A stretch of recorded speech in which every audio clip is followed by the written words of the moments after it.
Force that resist the relative motion of surfaces is called friction. Good. The force of friction always act in the direction opposite to the direction in which an object moves.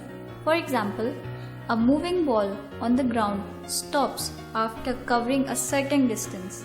Ball stops after covering a short distance because surface of ground offer friction to the surface of ball in a motion. Since friction act in the opposite direction of movement of ball, so the ball stops after covering a certain distance. Ma'am, what are the causes of friction? A surface offers friction because of irregularities over the surface.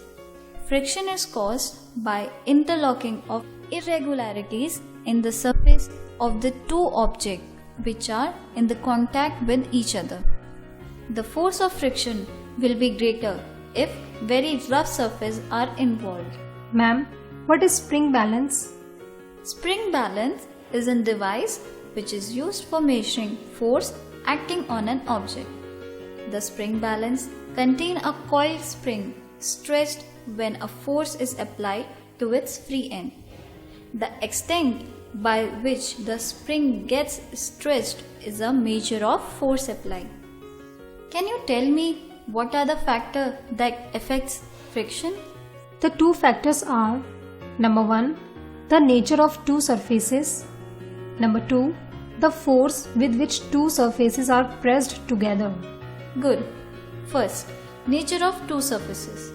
It depends on roughness or smoothness of the two surfaces which are in contact with each other. Second, force with which two surfaces hold each other. Friction increases with increase in weight.